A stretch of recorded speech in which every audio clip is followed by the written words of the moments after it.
신문 기사는 지금 부동산 가격이 떨어진대요. 그런데 전문가들은 오른다는 사람도 있어요. 떨어진다는 사람도 있어요. 전망이 자꾸 엇갈리고 있어요. 어떤 게 맞겠습니까? 오늘 끝까지 들어보시고 그들의 주장, 그들의 뒷받침, 어떤 것이 더 설득력 있는지 한번 확인해 보시기 바랍니다.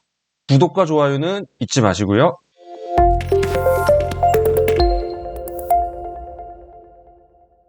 안녕하십니까. 속속TV 박병희 중개사입니다. 오늘 알아보실 내용은 이 내용이에요. 2022년도에 부동산 가격이 상승할지 아니면 하락할지.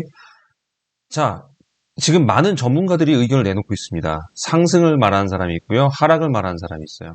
그런데 각각의 의견에 대한 타당한 근거들이 있어요. 그러니까 어떤 것이 맞고 어떤 것이 틀린지는 진짜 시간만이 알려줄 것 같은데 이 타당성에 대한 근거를 쭉 종합해서 제가 설명해 드리려고 해요. 여러 사람들이 말한 의견에 그 원인들이 있으니까 한번 여러분이 쭉 들어보시고 직접 한번 판단을 해보시는 게 좋을 것 같아요. 자, 한번 들어가도록 하겠습니다.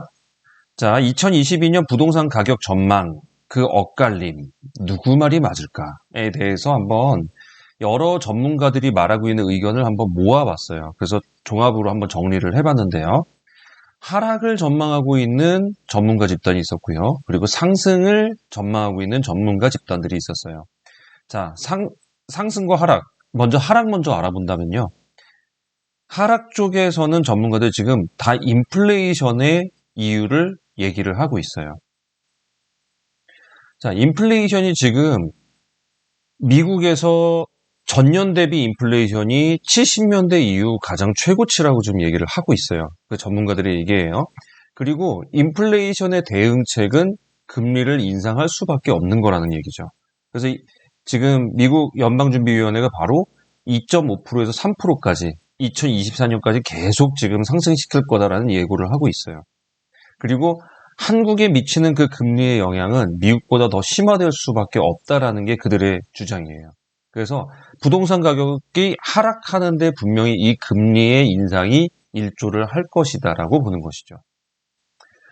두 번째 이유는 바로 과거의 변곡점 데이터입니다. 과거에 거래량이 급증을 한 다음에 1년 반 정도가 되면은 살 사람이 다 샀어요. 그리고 나서 1년 반의 거래량이 급감을 하게 되면 그 다음부터 하락 곡선 들어가는 변곡점이 생겼다라는 그 과거의 데이터를 지금 또 근거로 얘기하고 있는 겁니다. 지금 2019년 중반부터 가파르게 상승하기 시작했고 그게 1년 반이 지금 올해 연말, 2021년도 연말이 되었고 그러니까 지금 이번쯤에 분명히 거래량이 급감할 건데 아니나 다를까 지금 거래량이 굉장히 급감을 하고 있고요.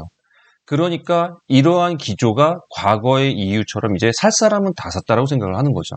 그렇기 때문에 더 살 사람이 없으므로 가격 하락은 예견된 것이다라는 얘기를 하고 있어요. 세 번째는요, 매물 누적되는 시기를 말하고 있습니다. 매물 누적이 되는 이유가요, 대출 규제가 들어가면서부터 바로바로 뒤따라오고 있어요. 그것이 지금 계속 맞아떨어지고 있고 거기다 거래량까지 급감을 했으니까 이제는 떨어질 때가 됐다라고 말을 하는 것이죠. 자, 그 밖에 경기 지수 하락세 전환도 그들이 말하는 원인 중에 하나입니다. 자, 통계청에서 발표한 경기 종합지수 그리고 OECD에서 발표한 경기 선행지수가 지금 다 하향으로 꺾였다라는 거예요. 그렇기 때문에 곧 부동산에 대한 가격도 이제 꺾일 거다라고 판단을 하시는 거죠. 자, 계속 나오긴 했지만 거래량 급감도 원인의 한 몫을 하고 있습니다. 거래량 급감이 지금 계속 들어간다는 얘기는 팔려는 사람은 많은데 살려는 사람은 다 샀다라는 거예요. 계속 지금 같이 묶여가고 있는데 어쨌든 고가로 지금 부르는데 살려는 사람은 그 고가를 따라오지 않기 때문에 지금 누적이 된다고 보는 겁니다. 그렇기 때문에 이 사람들이 낮추지 않으면 팔리지가 않을 것이다. 그런데 금매는 낮출 수밖에 없다라는 얘기를 하면서 이게 하락세를 찍을 것이다라고 얘기를 하는 원인이 되고 있습니다. 그러면 이번에는 상승 전문가 집단의 한번 얘기를 한번 들어보도록 할게요. 종합을 해보겠습니다. 상승 집단은 금리 인상이 당장은 어려울 것이다라고 예견을 하고 있어요. 그 이유가 뭐냐면 금리를 그냥 단순히 미국이 올린다고 해서 막 따라 올릴 것이냐, 그리고 심지어 미국도 막 올릴 것이냐. 만약에 금리를 막 올리기 시작하면 돈을 빌려서 장사를 하고 있는 경제 쪽은 전부 다 지금 빨간불이 들어오기 시작한다는 거예요. 그렇기 때문에 경제가 아주 침체될 위기에 놓인다는 거죠. 이런 거를 감수하고 정부가 갑자기 금리를 확 상승한다? 그거는 좀 힘들다라고 보는 거죠.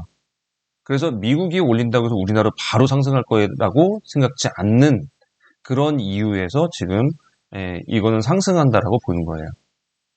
두 번째로는요, 22년 7월까지 전세난이 예상된다라는 겁니다. 왜냐하면 지금 임대차 3법이 실행되고 지금 2+2가 만료되는 때가 7월이에요. 그러면 내년 7월에 분명히 수요가 쏟아져 나올 것인데 그때 아무래도 임대인들은 보복성으로 이제 2년 더 참았다. 이제는 내가 받고 싶은 만큼 받을 거다. 분명히 올릴 것이고 그리고 그거에 대한 수요가 분명히 폭발적으로 늘어날 것인데 전세난이 예상되는 과정에서 부동산 가격이 하락된 적은 없었다. 오히려 상승하면 상승했다라는 게 그들의 주장입니다. 세 번째는요. 이게 그래프가 오르락내리락 하지만 결과적으로 평균은 우상향 그래프라는 거죠. 지금 이게 꺾여서 내려가는 게 아니라 우상향으로 계속 올라가고 있다는 것만 얘기하는 거예요. 그러니까 올라갈 땐 많이 올라가고 떨어질 땐 잠깐 떨어지고 올라갈 땐 더 많이 올라가고 하기 때문에 지금 하향은 아니다라는 게 그들의 주장입니다. 네 번째로는요. 지금의 시기가 IMF나 리만 사태하고는 좀 다르다라는 얘기를 하고 있어요. IMF나 리만 때는 전부 다 돈이 없었어요. 그래서 다 살 수가 없었어요. 그러니까 가격이 하락될 수밖에 없는 시장이었어요. 그런데 이번에는 돈을 번 사람들이 꽤 있어요. 이미 오른 상태에서 판 사람들도 있고 현금화한 사람들도 있습니다. 그래서 이 현금 갖고 더 떨어지는 거 없나? 조금만 더 떨어지면 내가 살 거야 라고 지금 기다리고 있는 사람이 꽤 많다라는 거죠. 살 사람이 없는 게 아니라 눈여겨보고 있다라는 겁니다. 그렇기 때문에 하락 시세는 아니다라는 거죠. 거래량은 가격과 무관하다는 얘기인데요. 지금 이제 거래량이 급감하니까 자꾸 떨어지는 거 아니냐 그렇게 얘기를 하지만 오히려 수도권 외의 지방에는 거래량이 지금 더 늘어났습니다. 그런데 수도권은 급감을 했고 지방은 더 늘어났는데 지방의 가격 상승률보다는 수도권의 가격 상승률이 더 높다라는 거죠. 다시 말해 거래량과 가격 상승 하강은 전혀 연관성이 없다라는 게 주장입니다. 자, 지금 두 전문가 집단이 이렇게 얘기를 하고 있는데요. 이 중에 공통적인 거는 있었어요. 한번 정리를 해드리겠습니다. 자, 전문가들의 의견은 지금 분분합니다. 근데 해석이 좀 다른 것 같아요. 지금 금리가 상승한다는 거는 두 사람 다 차이가 없어요. 금리가 올라가긴 올라갈 건데 한쪽은 가파르게 올라갈 것이라고 예상하는 거고 한쪽은 서서히 오를 것이라고 예상하는 거지 금리가 떨어진다라고 예상한 사람은 없었어요. 그러면 우리가 얼마나 상승폭이 올라가느냐인데 금리가 올라가면 분명히 부동산 가격에 영향을 주는 건 사실입니다. 그런데 가파르게 올라갈 것이냐 천천히 올라갈 것이냐 결과적으로 본다면은 약간은 주춤할 것이다라고 보는 게 지금 당장이냐 아니냐를 차이로 두고 있는 것 같지 크게 오른 거냐 내린 거냐 이거하고 바로 얘기가 되는 것 같지는 않아요. 그리고 두 번째로 얘기했던 게 거래량 급감. 거래량이 급감했으니까 지금 떨어질 거다. 이것이 올라가다 떨어지는 변곡점이 될 것이다. 이 변곡점이라는 건요. 거래량이 급감해가지고 확 떨어져야 되는데 지금 전세가 지금 결코 떨어지지 않고 있어요. 특히나 내년 7월까지는 더 전세가 폭등할 것 같은 느낌이 지금 다들 비슷하게 보고 있단 말이에요. 그런데 전세난이 올라가는데 거래량이 급감한다고 가격이 하락할 것이냐? 약간 이게 의문이라는 거죠. 그래서 제가 보기에는 이제 저의 개인적인 견해입니다. 제가 볼 때는 하락은 아닐 것 같아요. 하락을 말하는 전문가들의 말이 그렇게 지금 신빙성 있게 다가오지는 않아요. 근데 상승을 말하는 사람의 말도 막 이렇게 폭등할 거는 아니고 조금 더 상승을 하다가 조금 더 상승할 여력이 있다는 얘기죠. 그리고 멈추다가 보합이 되다가 좀 내려갈 수도 있다라는 식의 말을 하고 있어요. 다시 말해서 지금 얘기하는 바가 가만히 들어보면 바로 하락이다. 아니다. 하락은 아니고 좀 더 살짝 올라가거나 보합을 이룰 수 있다. 이렇게 말하지 지금 폭등을 말하는 사람은 없어요. 그렇기 때문에 이 사람들의 논리는 이거예요. 지금 그러면 사야 되느냐 말아야 되느냐. 무주택자는 사라는 겁니다. 무주택자는. 왜냐하면 이것이 좀 더 문제가 될 수 있으니까. 그런데 어쩌면 더 기다려도 된다라고 본다면 기다리는 것도 맞지 않느냐. 이 하락하는 사람도 결과적으로는 계속 올라가는 건 부동산 상승장은 어찌됐든 우상향이라는 거예요. 잠깐 떨어져도 언젠가 또 올라간다라는 거죠. 근데 과연 지금이 살 시기냐? 그거는 좀 아니지 않느냐라고 보고 있어요. 그러면 결과적으로 하락을 말하는 사람들도 약간 지금은 당장 약간 꺾였다가 나중에 올라갈 것이다라는 말을 하고 있고 지금 상승을 말하는 사람들도 지금 당장 내려갔지 약간 보합을 하거나 좀 주춤할지 몰라도 다시 올라간다라고 보고 있어요. 그러면 말이 약간씩 차이가 있을 뿐 결과적으로 우상향이라고 말하는 거는 저는 비슷하게 받아들였습니다. 그러니까 여러분들도 이 상황을 잘 한번 들어보세요. 전문가들의 의견을. 그래서 지금 사라는 거야 말라는 거야 이런 거를 기준으로 보지 마시고 전체적으로 흐름이 어떻게 가겠는가를 한번 살펴보세요. 그들의 말 속에 굉장히 공통된 부분은 있습니다.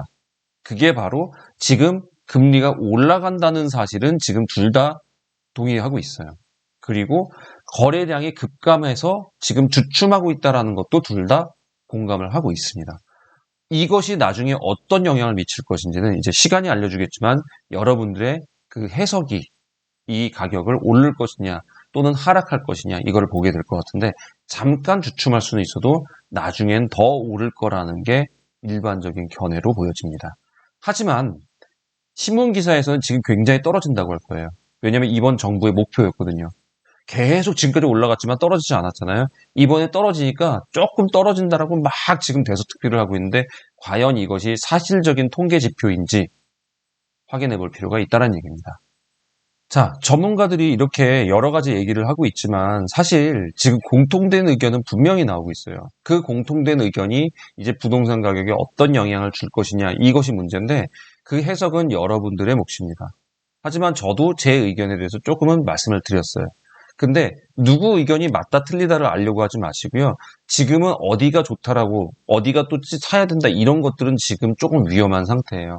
하지만 여러분들이 지금 무주택자인데 내가 사야 되냐 마야 되냐 이거를 볼 때는 사실 지표가 어느 정도 힌트를 주고 있어요.